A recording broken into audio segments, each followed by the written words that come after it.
Good afternoon, and particular thanks to everybody for either sacrificing their lunch or postponing their lunch, or having had their lunch beforehand, because we are talking about the state, which is the issue of our time, particularly, well, there are so many different ways we can and will be looking at this in the short amount of time allocated, but obviously the revelations about the NSA, GCHQ, data mining, etc., and Snowden will form the backdrop to it, but it's a pertinent issue. The trade-off between liberty and security is something, and I will now plug my most recent book, Freedom for Sale, in the bookshop behind, goes to the heart of that. That was published in 2009. But with our panel, with Ben Emmerson, who's a QC, who works very closely with the UN and various human rights issues coming up against the state frequently. Cynthia Schneider was representing the state in the United States, in the Netherlands, teaches at Georgetown University and is very close to these issues. And Oscar Guardiola-Rivera, based in London at Birkbeck, but very much specializing in Latin American politics, and a forthcoming book about the Chilean coup of the 70s, looking at that and the malign force of many Latin American states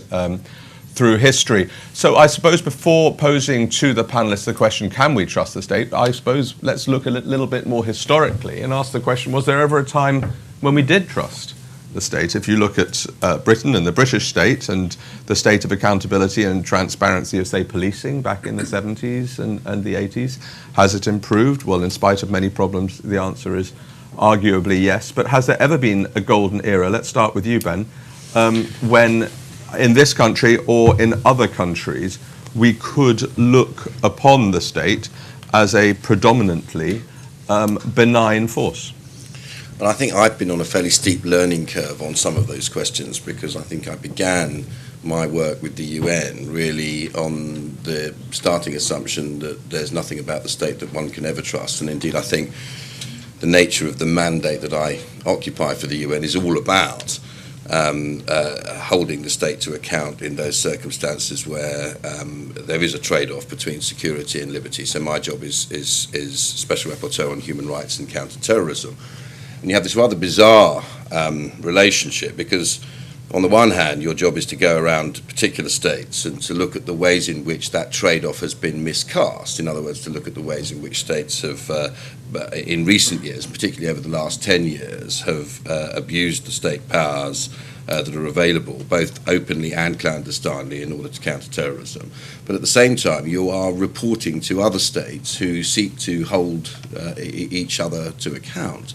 And there's you're driven in the end to a feeling that there is a historical hypocrisy in the entire process of the UN monitoring other states, or the collective states that make up the UN monitoring other states for human rights compliance, because it's almost impossible to find any state where there aren't significant problems in that area. Do I think there ever was a time? I mean, I think there was a time in this country where, largely related to the class system, there was a cap-doffing understanding that you could trust the authorities. And I think that that's something which, I mean, we've never undergone in recent times, the sort of revolutionary change that some countries in the world have undergone to challenge that. But I think we have seen, largely through the efforts of a diligent free press, an erosion in confidence both in the state and perhaps fundamentally in politicians as well, and in those who are responsible for making state decisions.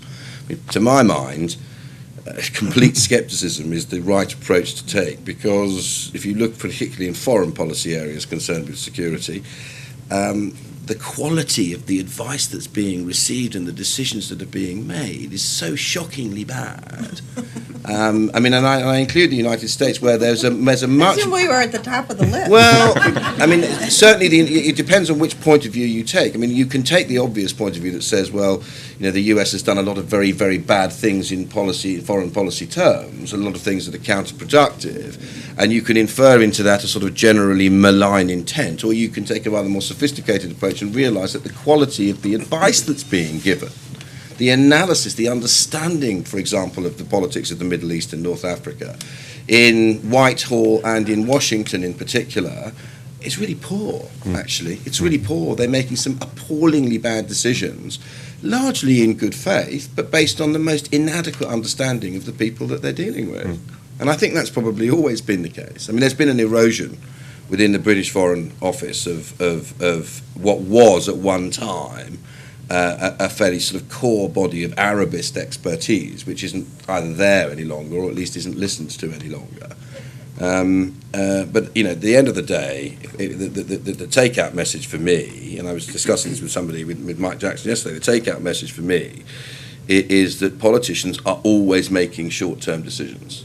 And it's one of the features of democracy. They're always making decisions which are based upon the next event and the reactive position to Mali, to Syria, to Egypt, without any long-term historical structural analysis. And that, to me, is the real problem. Cynthia, do you subscribe to Ben's basic thesis of the deterioration in the quality of the actors for the state, and the idea that healthy skepticism, or stronger, is the best place for the population to be at? Yes and yes. However, I don't think our population is there, unfortunately. Right. And that is a change that has taken place, I think, still since September 11th. We're still, that still dramatically affects the American psyche. And so that, I'll come back to the whole Middle East lack of knowledge or not. But just in terms of the state, as an entity that supposedly protects us, a friend of mine who also knows General Jackson, General Wesley Clark, used to say when he was in his unsuccessful bid for the presidency, he said the most patriotic act is dissent in the United States. That is a patriotic act in the United States. That is what our country stands for, and dissent often put forward by or protected by an independent media, which I think is much more trustworthy than the state is. Unfortunately, the choice of security over liberty, which has happened progressively since September 11th, I think has eroded that sense of the importance of dissent, and there's a kind of self-censorship going on in the United States. And so if you just compare, for example, Daniel Ellsberg and the Pentagon Papers, he was prosecuted, he was a hero. And opinion is very divided, if not negative, towards Bradley Manning and Edward Snowden. And you quite rightly pointed out they're different cases, Bradley Manning being the private in the military who released all of the State Department cables to WikiLeaks, which it still is amazing to me that we are so upset about that. Who on earth is ever going to read all these things? And this poor young man, being sentenced so severely. I think, we'll see how it turns out in the end. And then Edward Snowden, more selectively and in a targeted way, releasing documents. I think we look at that in a very different way in the era of the internet and open information. Because in a way, there are two different responses you can have to that kind of action, and then also to the government action by the NSA of spying on all of us, as we now know.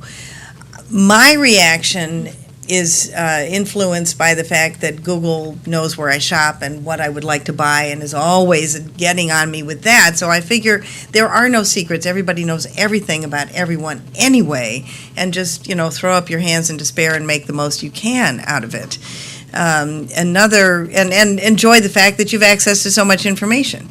Another response is, oh my God, I'm going to protect, and so people spend hours and days and dollars trying to build in walls around their own personal systems, which is hopeless, because if the NSA wants to, read your emails, get your number, they're going to do it. I've always worked from my time working in East Berlin and in the Soviet Union, I've always worked from the assumption that all sides, at all times, can read, listen, everything else, and quite often it's quite a good way of getting messages out. Just sort of Yes, say it. no, we haven't figured that out yet in the Right. United States. We Right. haven't, we have not figured that out yet, and we still have quite a bit of righteous indignation. Yeah, but at least you have, I mean, Oscar, one thing I find, picking up on what Cynthia said, is at least in the US, if you read the American press at the moment and the German press, they are still hot under the collar about the whole issue of data. It's died as an issue in this country, partly because of DE notices that have been served on various newspapers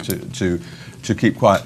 But whenever you look at opinion polls, and I remember talking to, during the Labour government of 13 years, just endless criminal justice bills, more and more and more and more and more authoritarian tendencies. They just said, well, you can agree or disagree, but you look at the focus groups, there is no problem. The impression, and it may be a lazy impression, but certainly in Anglo-Saxon states, is that the security liberty is not a balance. It's hugely skewed in terms of what the population wants. Is that your reading too? The funny thing about all this is that this is a very old question. You find it in Plato's Republic.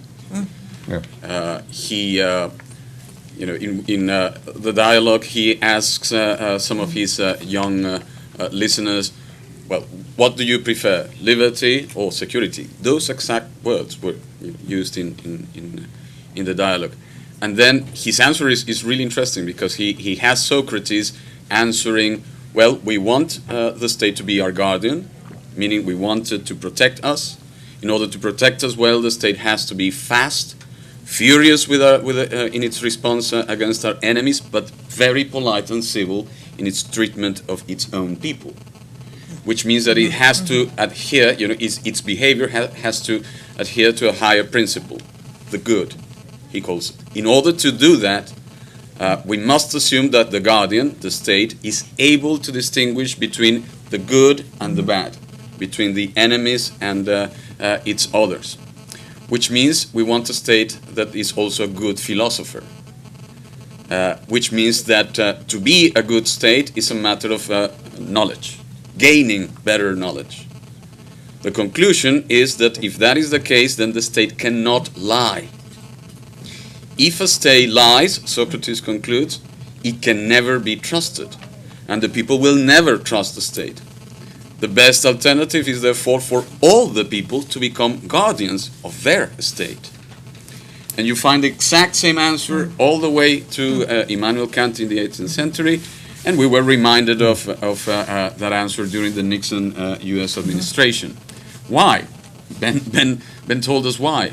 Because those who are listening, watching us, and so on and so forth, tend to be hopeless. You must remember Richard Nixon describing Chile in the 1970s as a dagger pointed at the heart of Antarctica. What? And foreign policy, which affects Latin America to this day, was created on the basis of such a wise observation. So of course, that is making George W. Bush look like a genius. Exactly. Last week, U.S. Vice President John Kerry was in Colombia and in Brazil. He's not the Vice President. Secretary of State, and doing damage control after these revelations. But he goes to Brazil. Antonio Patriota, the foreign minister, is there. Dilma, the president, was not there, but she was being briefed. And he says, we need to keep surveilling, so we're going to keep doing so. Please trust us. To a president who was tortured by a U.S.-backed Brazilian dictatorship. It is as if, to ask that of people is as if we could ask our wives, we come to our wives and we tell them, look, darling, I may cheat on you, but I don't want you to suffer, so I may have to lie. Do trust me. No. Makes no sense. So every time the defense is made that secrecy is necessary, that is necessary for our protection, beware. It's a false choice, and when a state goes into a deeper effort to protect its secret deals, Yeah. this is a sign of corruption in the heart of the state. On the specifics of data mining, and I mean, to me, accountability and transparency come to the heart of all processes. If you can see, minus necessarily the detail, the process that's going on, but in the States you couldn't even say that you had been served a national security letter, let alone what the detail comprises. I mean, one of my roles is I'm Google's global advisor on freedom of expression. So as you can imagine, there's been rather a lot going on recently, and surveillance is the new censorship. And what I find particularly dispiriting, leaving aside all policy questions, is when you go around the House of Commons and the House of Lords, I can count on the fingers of two hands, perhaps, the number of MPs and peers who could even begin to have a discussion on the specifics of surveillance with the companies or with the NSA or GCHQ, just the knowledge of detail. So the idea that you have this Intelligence and Security Committee, and don't worry guys, we can't tell you what it is. No. The old Tony Blair line, just trust me, I know some bad things that are going on, I just can't tell you what they are. If those people were of a high technical, intellectual, scientific ability, just in terms of understanding deep packet inspection, understanding all the issues around surveillance and how it works, then one could begin to have that confidence. But I must say, I don't particularly see that at all. But conversely, going back to your point, Ben, if we overdo, to posit the other point of view, skepticism about the state, then we are moving towards the small state, libertarian, I trust Google, I trust Tesco more than I trust my local MP mindset, sort of small state, small tax, get them off my back approach. There is surely in the political calibration of left and right, there is a question of the role of the state as the welfare state, the state as providing health and education and roads and defence and everything else. Are we in danger of overdoing that scepticism, therefore? See, I don't, when we talk about do we trust the state, I don't think about elected MPs representing the interests of their constituencies or holding governments to account in debate. I think much more in terms of the apparatus of state which exists to protect governmental policy and interests, and that includes obviously intelligence services, aspects of the military, although frankly my experience so far tends to suggest that you get a much more straightforward answer and transparent response from the military than you do from pretty much any other department of state involved in these issues. But my starting point, namely that the quality of the decision making, the quality of the advice is incredibly, shockingly poor, isn't just about the fact that many of us, and not just MPs, but many of us have difficulty understanding some of the technical details involved in data mining. It's also because these decisions are being made at a state level with monumental consequences for global security, particularly in a foreign policy context, under a complete blanket of international secrecy. I mean, the example that I'm currently focused on is the use of drones and targeted killing as a method of countering terrorism. So, we now know that drones themselves are capable of delivering, extremely accurate ordnance through the air. And as a weapon of war, they may well indeed have a case to be made for them that they are more of a humanitarian weapon than an F-16 flying very fast overhead with only a limited opportunity to gather intelligence about the target it's meeting. But whoever thought, I'm not going to ask you to answer this, but whoever thought it was a smart idea to place into the hands of the CIA a secret intelligence service which, like all intelligence services, is neither able to confirm nor deny its operations. Whoever thought it was a smart idea to hand the waging of a military campaign that involves delivering ordnance through the air and effectively mounting what looks for all intents and purposes like aerial warfare into the hands of an organisation that wasn't able, never mind whether it wanted to, but it wasn't able to engage in any of the processes that can lead to transparency and accountability. We all need to know. May I answer that question? Yes. Yeah. The same people who have poured money into the Pakistani government/military, government completely incapable of doing anything, so it goes to the military, so it goes to the ISI, so it goes to the Taliban, so they kill the people who gave the money. Those same people thought that up. I mean, Well, that's reassuring. Yeah. I mean, and finally, now we are told in recent months, really, that the lesson has been learned. And just as the US is preparing to wind down its drone campaign in Afghanistan, it's finally appreciated that it's not very smart to give weapons of that kind to secret services.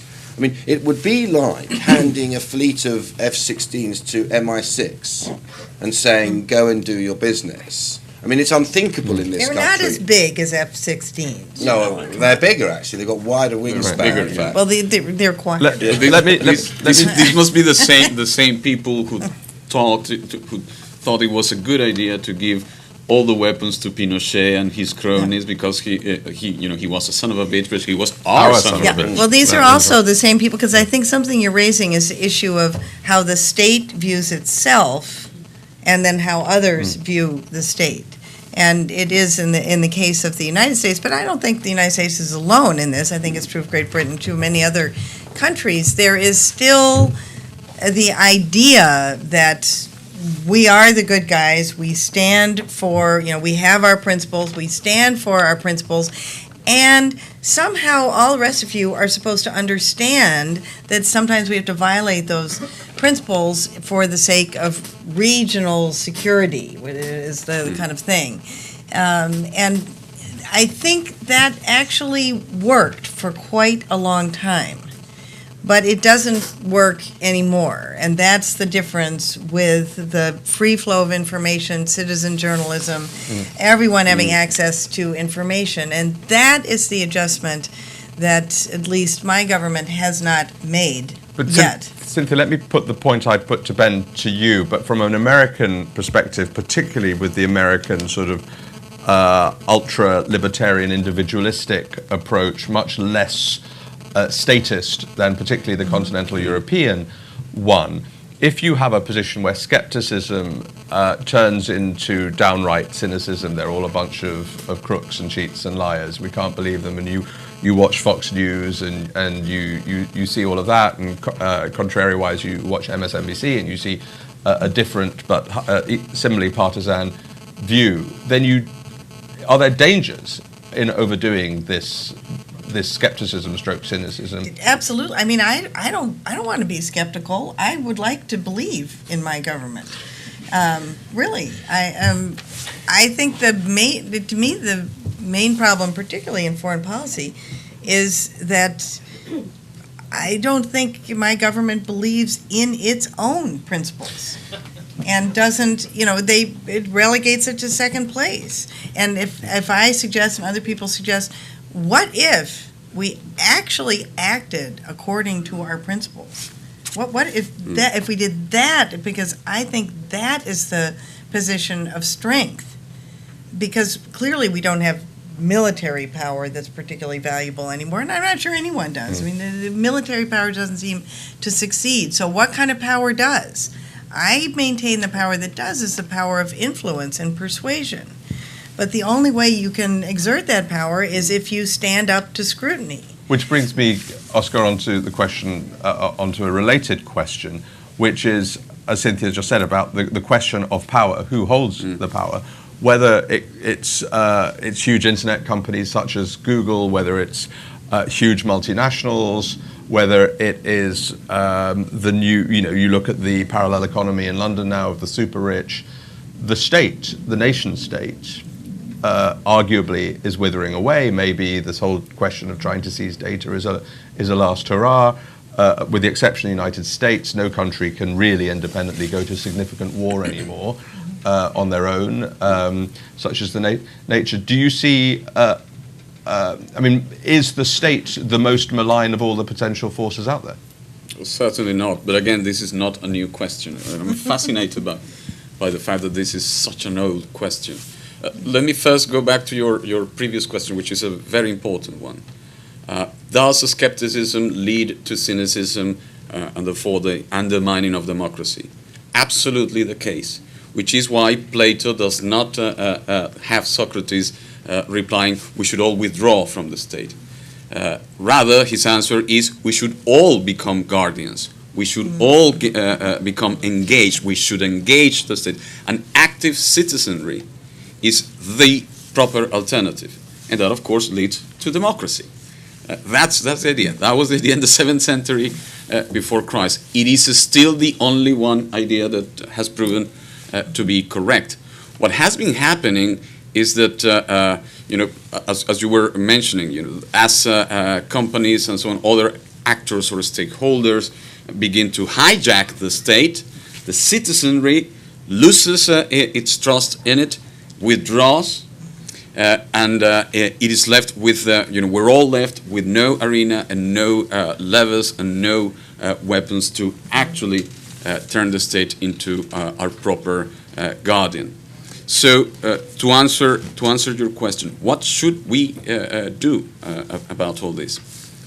First, we should begin a serious campaign, a serious educational campaign, a serious dialogue, a serious conversation on how the actual nature of new media is going to reshape our ideas of freedom and our ways of expressing ourselves. We need that sort of, we need our law schools to be researching on that. And the second one, as Cynthia pointed out very well, and I have to say I've been a fan of her course in Georgetown for a very long time, we have a very skewed idea of what power is. We very rapidly we identify power with the guy who holds the biggest guns. But as Ben knows, and Sir Kieran and others know, very often the guys with the big guns are not necessarily the ones who are making the right choices. General Jackson was telling us yesterday how, well, they had to follow orders, and those giving the orders were complete ignoramuses. I'm sure those weren't his exact words, but maybe they were they? No. So again, we need to rethink our ideas of power. Soft power, what is known as soft power, influence and persuasion, goes a much longer way than coercion. It has always happened. But we keep making the same mistakes. Why? Because we have withdrawn from the state. Right, time for questions. We've got about 15, 20 minutes. It's true. Come on, don't be shy. The state isn't watching. You're right. They're sort of 2/3 of the way back, and then one on this side. Yeah, guy there towards the back, and then we'll make our way gradually forwards. Yeah, go ahead. Hey, thank you. It's not a question. It's just that Bradley Manning was mentioned, and just to say, there's a fabulous play on at the Edinburgh Festival just now, which I have nothing to do with, called "The Radicalisation of Bradley Manning," which absolutely depicts the struggles he went through and the way he was treated. It's fabulous. Thank you. Thank you for mentioning that. My question is, you said right at the beginning that one of the biggest problems of democracy is the short-term nature of decision-making. And my own experience is when you add that to the short-term needs of big companies to make profits, you then have this unholy alliance between commercial interest and political interest. So how can we make companies and how can we make politicians think for the long term, given that, given our climate situation, the long term is coming very rapidly towards us like a steam train? But surely I would add or argue also it's the short-term exigency of the electoral cycle. Often the most difficult decisions are ones that the public don't want to hear in 2 years' time. It could be on care for the elderly and who's going to pay for it. It could be hundreds of different questions. It could be environmental questions or whatever. So it's not just a corporate thing. It's also a pure democracy thing. Let's not have everybody answer all the questions. Who wants to go deal with the short-termism question? Well, I mean, as I say, I think one of the key vulnerabilities in all of these processes is the absence of a long view. I mean, one of the things that keeps driving back in my consciousness in the work that I'm doing in this field is that whilst we have a rapid advance in technological development, so drones is one example, but I'm told that really looking at drones is going to in 2 years' time look like bows and arrows, because we're onto smart weapons who can make kill decisions and want to ever more sophisticated forms of inflicting damage, which are available. They're available and they're there for states to use. And the big watch word now is cyber force. There's a development now of states' ability to attack other states infrastructurally through the use of what's sometimes called cyber terrorism if it's done by individuals, but which is regarded by states as part of their necessary national security defence if it's done by states. On the other end of the spectrum, much of this technology is being visited on, I'm choosing my words carefully, but essentially tribal groups. So for example, within Waziristan, within Yemen, you've got drones being deployed against Islamic tribal groupings. And it's a technology which can only be deployed against Islamic tribal groupings, because by definition these drones can be shot down if you use them against states that have surface-to-air capabilities. So you've got this process whereby an ever more sophisticated state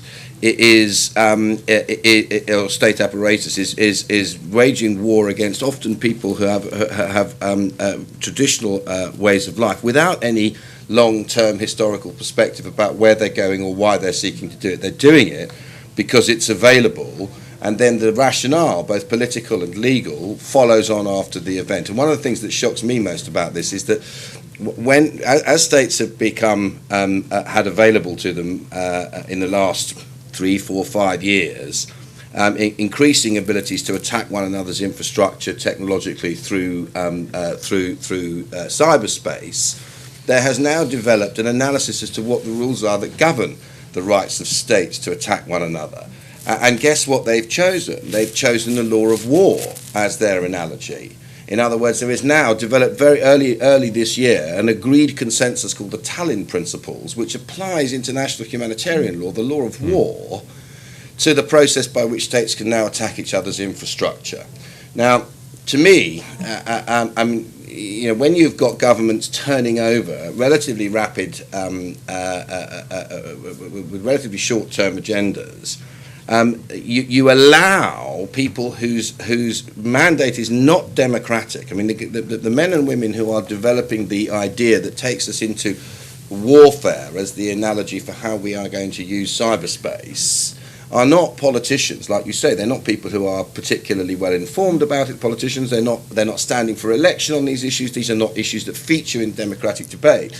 This is a process that's taking place beneath, if you like, the political radar screen, without any form of democratic involvement. So what you get, and in answer to your question, short-termism, you get politicians reacting to Mali by saying we can't possibly have an al-Qaeda state so close to Europe in North Africa. Meanwhile, groups related to al-Qaeda are taking control in Libya, sympathetic to al-Qaeda are taking control in Egypt, working side by side with al-Qaeda taking control, or at least taking partial control of the rebellion in Syria. What you get is a catchphrase response rather than anything which looks at a considered historical political development. More questions on this side, gentlemen there, and then here with the hat, and then we'll go, very nice hat, and then we'll go into that side afterwards. I wanted to return to Bradley Manning, a Welsh American and a private, shortly to be sentenced, and I'm just wondering. They're hovering over. Yes. They're gone. That's the NSA. I'm just wondering if he can expect a sentence that might be in some way equivalent to that meted out to Lieutenant Kali after Millet, or after Fredericks, after the terrible transgressions within Abu Ghraib prison, Sure. or if it's going to be markedly different from Sure. that. And if it is different from that, what would explain Yeah. the gap? Let's take this question as well and then answer the two together. I wonder if you have any exemplary state that you can mention, and also the relationship between state and big corporations. How do you see that in the future? Because I remember a few months ago I read in the news that Google and Apple could pay the debt of Greece, if, for example, and that they on their own had more wealth than many nations. So how do you see that relationship between corporations and the state developing in the future? Thank So we've you. really got three questions there. The Bradley Manning and the disjunction between that and Abu Ghraib and elsewhere. Cynthia, do you want to- I don't want to predict the sentence that Bradley Manning is going to get. I certainly hope it's at the low end of the scale. And I think one aspect of that case that doesn't come out enough is, what on earth was he doing having access to all this data? And you don't hear, and the same is true of Snowden. It's the same thing. This state gets absolutely hysterical that this has been leaked. What on earth was he doing having access to that? So that's another adjustment that hasn't been made to the information. I'm afraid the discrepancy between the sentencings that you've described is, it is the military protecting its own in the cases of My Lai and Abu Ghraib and stuff. And Abu Ghraib, where the responsibility never went up high to the people ultimately responsible ever. And nor will that happen with Bradley Manning. It's not it's a flawed system of justice in the beginning, kind of the military judging the military. But I hope that it'll be more sensible. A related question is, why is Obama so fixated on whistleblowers?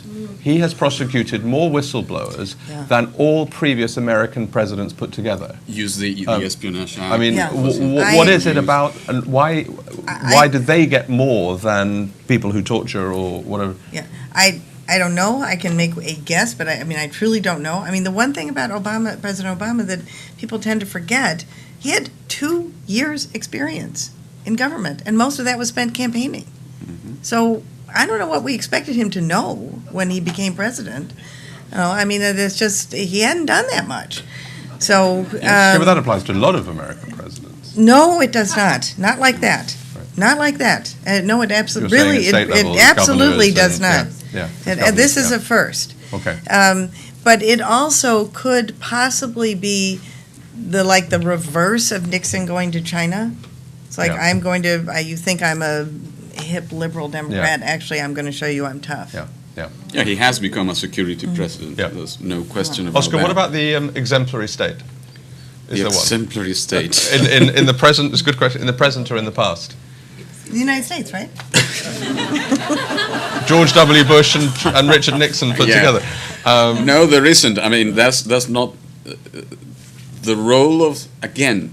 Let us What about not Sweden? No, let us not confuse. No, Oh, they it's do not their own inside. things. Let Yeah. us not confuse what states do with what we citizens expect our states to do, Yeah. and the way we should behave towards the state. The state is not there to be our guardian. Again, Socrates. That's not the point. The state is there to open up the political space so that we can occupy it, which also means that we must be self-critical. Part of the problem, this goes to the question concerning corporations and states. Why did we allow money to become the main engine of politics? Every single society in history has known that the minute you allow big money to go into the political process, the state is lost. The word corruption was applied precisely in that very sense, again, since at least Plato. Correct me, Cynthia, if I'm wrong. I understand that there are close to 1 million people in the United States working for the various agencies with high security clearances. I think that's right. Yeah. So How can you expect? Yeah, I how know. can you expect? I know. No leakages, and so on and so forth. Finally, this is my get some more questions. cybernetic wet dream. I do hope the NSA is reading all my emails. Imagine how bored they must I be. know, that's exactly right. Right. I just want to underscore what you said about the citizens. I think that's the answer to the long-term, short-term, too. Yes. It Yes. ultimately Yeah. is the responsibility of the citizenry what their government does, to hold their government to We've got standard. More time for participatory democracy. we've got time for a couple more quick questions on this side. Those two hands here, and then a couple of quick answers, and then we'll have to wrap. I think it's been fascinating bringing Plato and Socrates into this. And if I remember way back the study of this, of course, what Socrates was saying about education and guardianship was to philosopher kings. It wasn't to the ordinary populace of Athens. But having said that, what we are saying here, what I'm hearing you say, is that is what we should be doing. This is about, the education of citizens. So how do we educate our young people to understand these kinds of really particularly complex questions? I'm not saying we can't do it. I'd like to know how you think we ought to do it. Good question. Right, and then this one, and then very quick answers. Very short. It's just to say, the politicians want to take a high moral ground, and they stand there and behave as if they believe what they're saying. Then, and all of you are really saying that it's really the CIA and all those kind of guys who are really in control and doing bad things behind the politicians, and we're supposed to not get cynical about that. It's a bit frightening. Right. And I just wondered how you'd respond to that idea. Right. Okay, so can we just use those two questions for very, very pithy concluding remarks, because we are running out of time. Cynthia, why don't you go first? Okay, wait, what? I don't. The question, there's the accountability question, the last one, but also the question of how do we, let's have some positive, how do we change things, how do we educate our... Well, actually, I'll plug my own university on how we do that, which is Georgetown University, and I think you embed ethics into every subject, which doesn't always happen, but not at the separate course. It is separate at Georgetown, but it's also embedded. It's a Jesuit school, and I think you really make that part of every kind of education. And I think this has changed in the United States from the George W. Bush era, when I saw in my students a real end justifies the means approach, and that was the immediate after September 11th. I think that's changing now, and people look at it more nuanced. Thanks. Just in a sentence or two, Oscar and Ben. I want to propose to John and to Google that they bring their support to opening in law schools around the country courses on new media and the new possibilities of information. Actually, our younger students, because they have been relating with new media from the very outset, have a lot to say and know much more about this, the little details than we think. On the Plato question, of course, I'm playing a trick on Plato here. He was referring to philosopher kings, but actually, the way the argument goes, it ends in "we should all be guardians," which is why he ends. There is this idea of the common democracy. I'm not an educationalist, and I wouldn't really see the answer to this as lying in informal educational courses, either for the young or indeed for the less young. I think this is about public perception and public understanding. It's about educating us all. And part of the way that we do that is to keep the pressure up on, if you like, the secret state, because that's where I see the problem really arising. You said transparency and accountability really lie at the heart of everything. Well, that would be my personal creed. And so the more that we can do to promote those issues, the more that we can do to promote the need for accountability, to make demands for accountability. I mean, there are some very open goals here. I mean, I mentioned, putting the military campaign in the hands of the CIA. There are others. There are open goals where it's just madness. There's no rationale for why it's been done in that way. And I think the more that can be brought to attention, and I don't think this is about educating young people specifically, I think it's about educating society as a whole, we will see the process change. I mean, the role of the internet, in promoting, if you like, social change. I mean, as we know, many of the leaderless revolutions of the last 5 years have been essentially promoted by and through new media, but also the new media or the internet has an extraordinary capacity in terms of as I said earlier on, violence. I mean, I think violence between states and violence against states. I think the more that one can do to educate people about those possibilities through the process of new media itself, the better. Yes. Right, we've run out of time. There's a lot more we could have said and gone through lots more questions, but we have run out of time. I think there's some book signing going on straight afterwards. But thank you all for coming, and please thank Cynthia, Ben, and Oscar. Thanks very much. Thank you.